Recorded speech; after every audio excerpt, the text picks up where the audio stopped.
Hey guys, welcome back to my channel. My name is Tia and I'm the owner of Nail Dip Studio, an online nail boutique that specializes in acrylic dip powders as well as gel products. So if you're interested in any of the products that you've seen today, head over to my website. Today's video is all about doing a fill-in, but I'm going to be doing a fill-in with a twist. In a previous video, and I will link that video below, I did a sort of combination between three products. I used dip powder, rubber base, and builder to create a foundational layer. Well, in this video, I'm going to backfill that. And as you can see, I have some new growth there. What I need to do first before I do anything is I need to remove that top coat layer and expose the builder, the dip powder, and rubber base application that I laid down previously. We're going to start by grabbing the coarse bit and my e-file, and I am going to start to take off that top layer.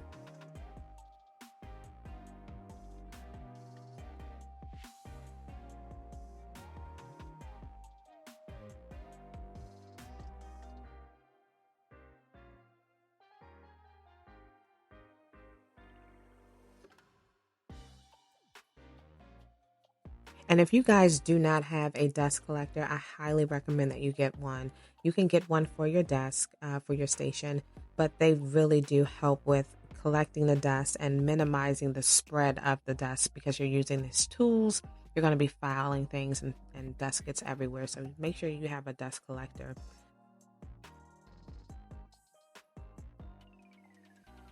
As I stated, today's video is all about doing a fill-in.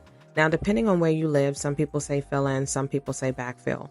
But basically what I'm doing is I am not going to take off the entire product. We're going to basically re-level, rebalance everything, and we're going to apply a layer of builder. So I'm not going to do dip powder. I'm not going to bring that over into this tutorial. I'm only going to use the builder gel to fill in the areas where the new growth is exposed, my natural nail is exposed, and I'm going to rebalance everything. That means filing down the apex so I don't have that hump towards the free edge, and leveling things out so that I can apply that additional layer of builder.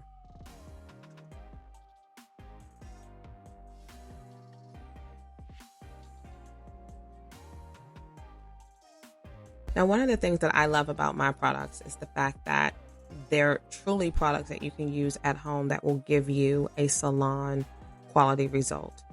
These nails are about maybe 3 weeks old. And as you can see, I'm about to do my fill-in, which will give me another 2 to 3 weeks of usage. So I love being able to do a set and then extend the longevity of that set by adding some builder. And each product can be used interchangeably. So you can use the dip with the ultra base and the builder. You can use dip and builder. You can use builder alone. There's so many combinations out there that you can use. You can use traditional dip with a traditional liquid sets if you want. But here I'm going to show you how to leverage using the builder gel. And because I use the acrylic and the rubber base, I'm going to add the builder on top just to fill things in. Now the shade we're going to be going with is called Blank Canvas. Blank Canvas is like a milky white shade, and you'll see it towards the end of the video when I start to do the overlay process. And it's the closest shade that I have that I think that will complement this white. Now the white dip powder that we used in the previous video, that was called White Velvet.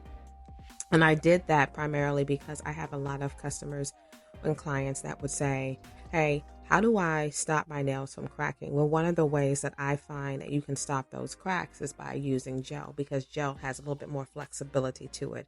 The resin, which is the traditional liquid that you would use with your dip, doesn't necessarily have that flexibility. So when it flexes, it's going to crack, and there's no recovery there. So if you struggle with that, you may want to start to migrate over to gel.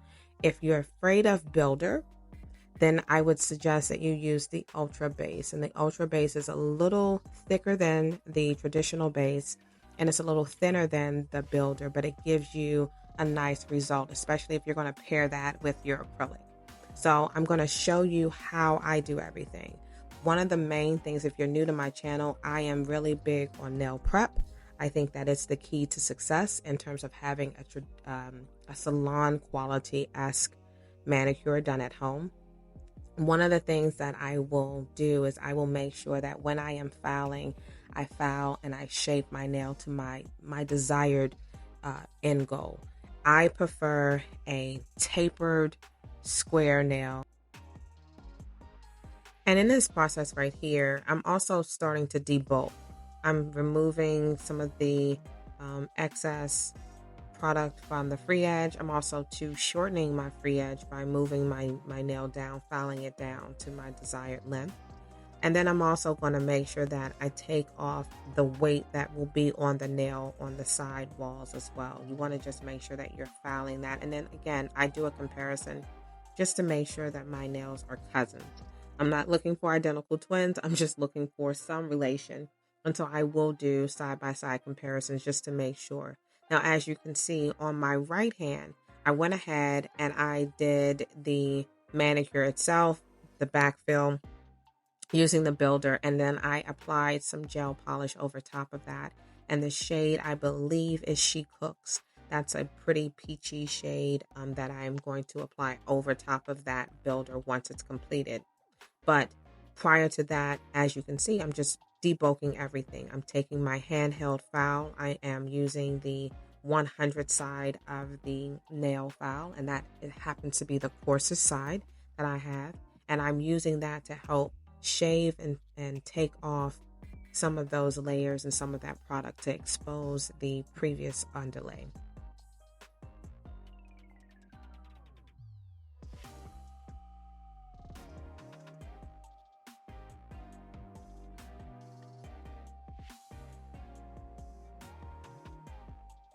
Right now, I am lowering that apex. I am starting to lower that process. So that's why I am focusing on the center part of that nail, just basically removing that hump.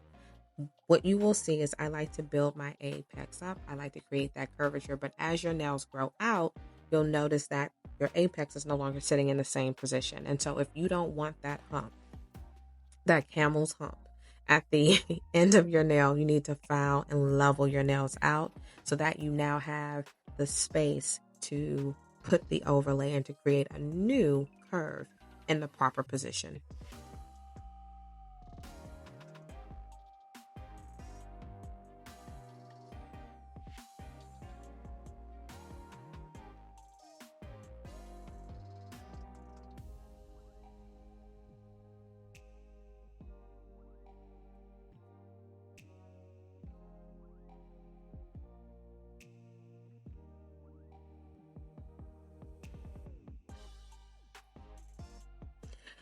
Once that's done, I'm going to grab a 240 barrel bit and I'm going to clean underneath the nails. I like to do this for several reasons. One, I want to make sure that I am removing any loose product that may be underneath there, but then I also want to make sure that I am filing down any stains that may be in my natural nails down with this particular bit.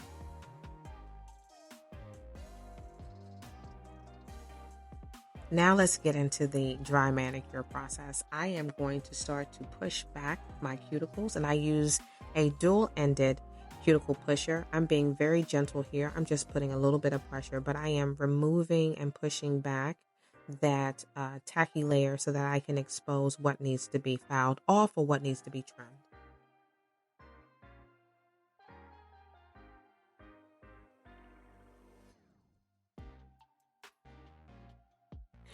Also, if you guys want me to show you how to clean up your cuticles without doing any pushing and without using a nipper, just leave a comment that says sanding band, and I will show you another way that I can use my e-file to remove any excess growth or any additional protein that may be deposited on my natural nail without using a pusher and a nipper. And sometimes I do use that method.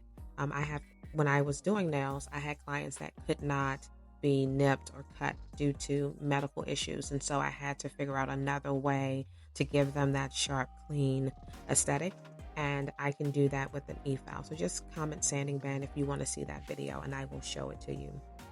Now right here, I've grabbed my cuticle bit and I am literally going in and just lifting up, pushing up any of that cuticle and exposing the areas that will be removed and or trimmed away. I'm also using that bit to help lift up the extra growth of skin that I have. Now, as you can see, the cuticle pusher did do a lot of that work, but we still have some tacky areas. So I'm going to just use this bit to help expose those areas. And I'm probably sitting somewhere in an e-file space speed of about 2 or 3.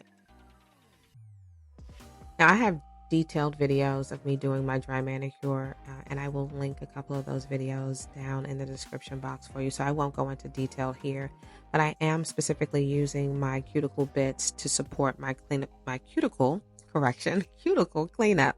And I like to use those bits because it just allows the process to go a lot smoother for me. It allows me to remove any of that protein that may be on my natural nail, and it also allows me to lift up any excess growth that I may have. I'm going to take my nippers and trim that skin away. That's how I prefer to do it. But again, if you're someone who doesn't necessarily want to use a nipper, I can show you how to, get the similar result using a sanding band, if you will, and sanding bit. So if you would like to see that video, leave a comment below saying sanding band, and I will definitely create a video that shows you how to do that. Now, once I have, done my dry manicure, I'm going to dust everything off, and now it's time for me to go in with my nippers and trim away that skin. I'm not finished with the e-file. I have it to the side of me, but I am going to put that down for now and grab my nippers and just trim away. Slow down. Trim away that extra skin that you see there.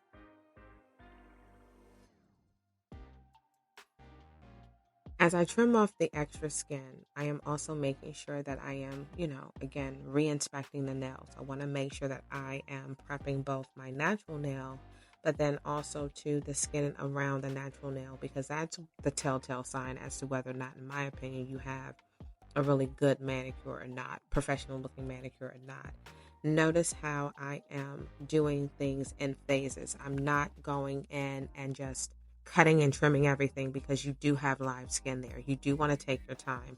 I am only removing the excess skin and the excess protein that I see. And anything that I don't remove with my nipper, or I don't feel comfortable with removing with my nipper, I will take my micro sanding band, and it's going to be at around 240, 260 grit, which is very, very soft. And I will use that to polish and clean up any areas that I may have missed or that I just did not get with the nipper.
As you can see in all of my videos, when I'm doing my trimming and pushing, you never see any puffiness. You never see any swollenness in and around that area, because I'm not creating damage. I'm not creating trauma. I'm not damaging my nails. Sometimes with some of these dry manicures, these individuals are going in too hard, too fast, too aggressive with your cuticle area, and it's a sensitive area.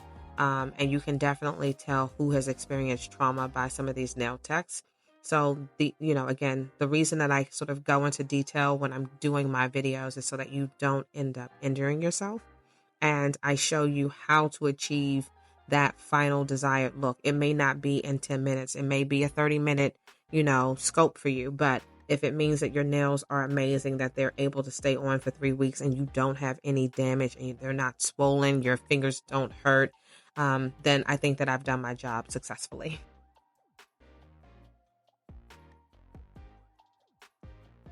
grabbing my handheld file on the 100 side of the nail grit, I'm going to still debulk. Again, I debulk in phases. I want to make sure that I take a little off. I'll maybe switch to another step. I'll come back. I'll take a little bit more off, switch to another step, come back, take a little bit more off, switch to another step. I do this because it allows me to see exactly where the goalpost is. Before, if I don't do it this way, just in my previous experience, when I take down a product too much, sometimes I can over file. I can over debulk. And now I went too far, too deep, too soon without really checking. So that's why I like to sort of debulk in phases.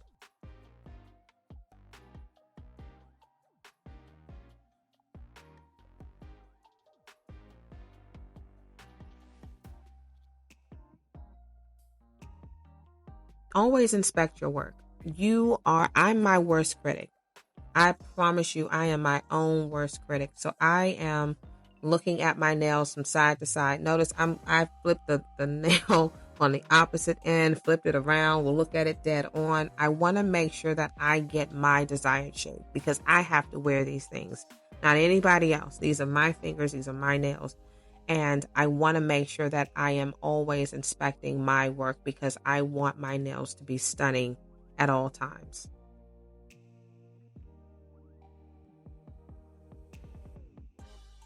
Now right here, I'm using a teardrop diamond sanding bit, and this is a fine bit. That means that it is very soft to the touch, and it is only removing the excess skin that I may have in and around the cuticle area, and it's helping to smooth those areas out and also to remove any callousy skin that I may have. And I will have this bit linked in the description box below. It's time to call it a day.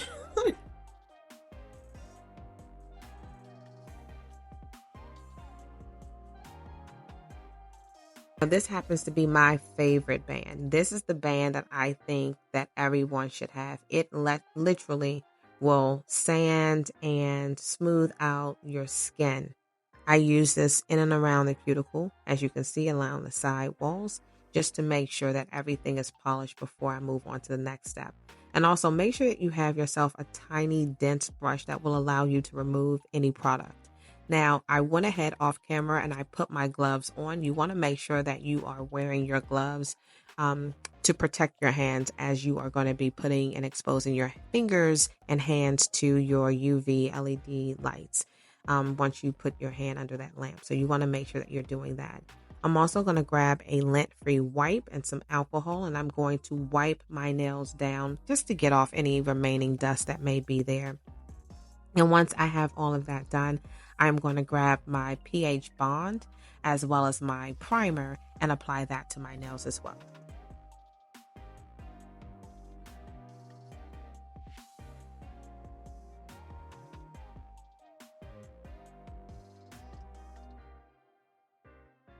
Make sure you prep your station too. Make sure you have all of the things that you need to have for a successful manicure. So notice I have my wooden sticks, I have my little micro Q-tips, I have my nippers, I have my brush right there. You want to have everything within a reach so that you can use your tools as needed. Now right here, once I've applied the pH bond and the primer, I'm going to go in with a thin layer of the Ultra Base. Again, this is a rubber-based gel, and I'm doing that starting at the top of the cuticle area, and then I'm taking that product all the way down to the free edge, and I'm going to sweep the free edge and the side walls just to ensure that I'm resealing those nails. Keep in mind, we filed this down, so we've basically broken that sort of seal that was already created from the previous overlay. And so we now need to reestablish that seal. So I take that Ultra Base, as you can see, I'm doing it again on my ring finger.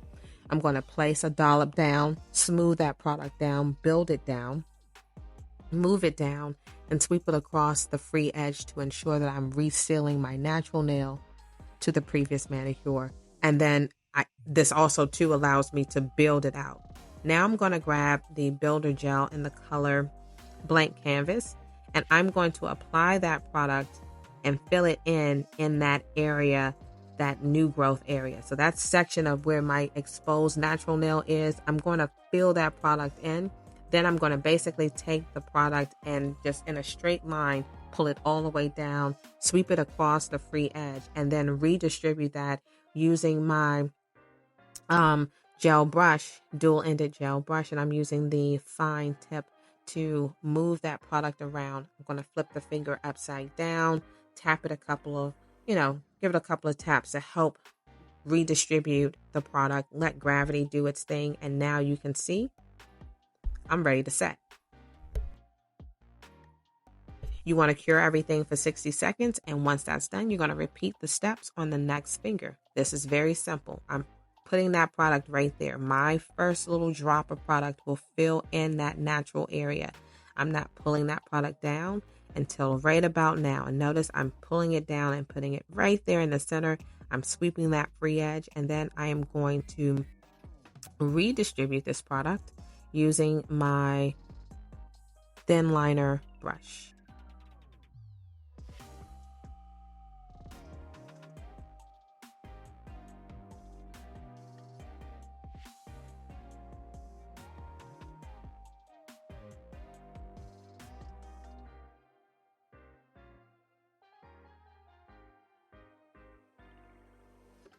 Now, one of the first things that I like to do when I'm applying the builder to basically do my fill-in is I'm going to apply a thin layer first, distribute that product, see where any gaps or any holes may be. Maybe I didn't put enough builder on. And if I feel like I need to add a little bit more builder to it, I will go ahead and do so. So I'm going to do so right about now. I'm going to add a little bit more product. I need a little bit more product right there on the sides. And notice how I'm sweeping that on. I'm going to then take whatever's left at the tip of the brush and then bring that down the center just to build up that apex and to give my nails a little bit more strength and a little bit more integrity. I noticed that back in the natural, on my natural nail, that there wasn't enough product. And so that's why I'm focusing my time and attention back there to make sure that I fill in any areas that may be sparse. I want to make sure that I get product in there. And then again, redistributing the product to make sure that I'm creating those seals again so that I'm not disturbing the manicure. And once you're happy with your shape, I like to flip my finger upside down, let gravity take over. Once everything is to my liking, and again, I will look and make sure now is the time that you sort of, make sure you play with placement. Once I like what I see, then I will go ahead and cure my nails for 60 seconds.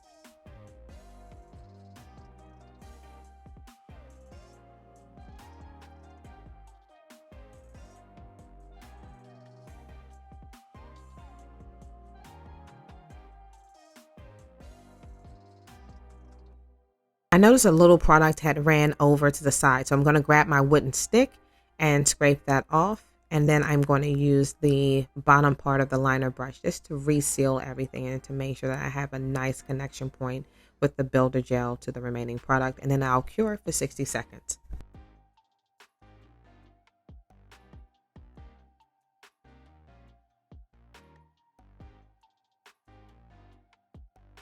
Repeating the same steps that I did on the previous finger on my thumb, I'm going to apply a thin layer of slip, and then I will apply the builder gel to fill in that backfill area, the exposed natural nail, and then to rebalance what was already there on the nail as well.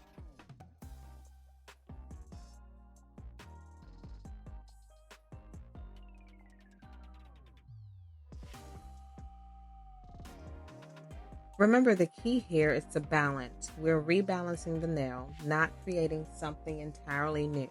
You want to make sure you're just following the natural curve of your nail and trust the process. I'm showing you the process. It will all work out. You want to just make sure that you're placing your product where it needs to go and that you're using your tools to redistribute the product so that you can achieve your desired look. Once you've done that, make sure you cure your nails for 60 seconds. And at the end of that, now you can shape and buff. If you want to, you can apply a shiny or matte top coat. Or in my case, I'm going to be applying gel polish. So you can apply your favorite gel polish to the set and you're off and good for another 2 to 3 weeks. Thanks again for watching today's video. And until we meet again, keep dipping.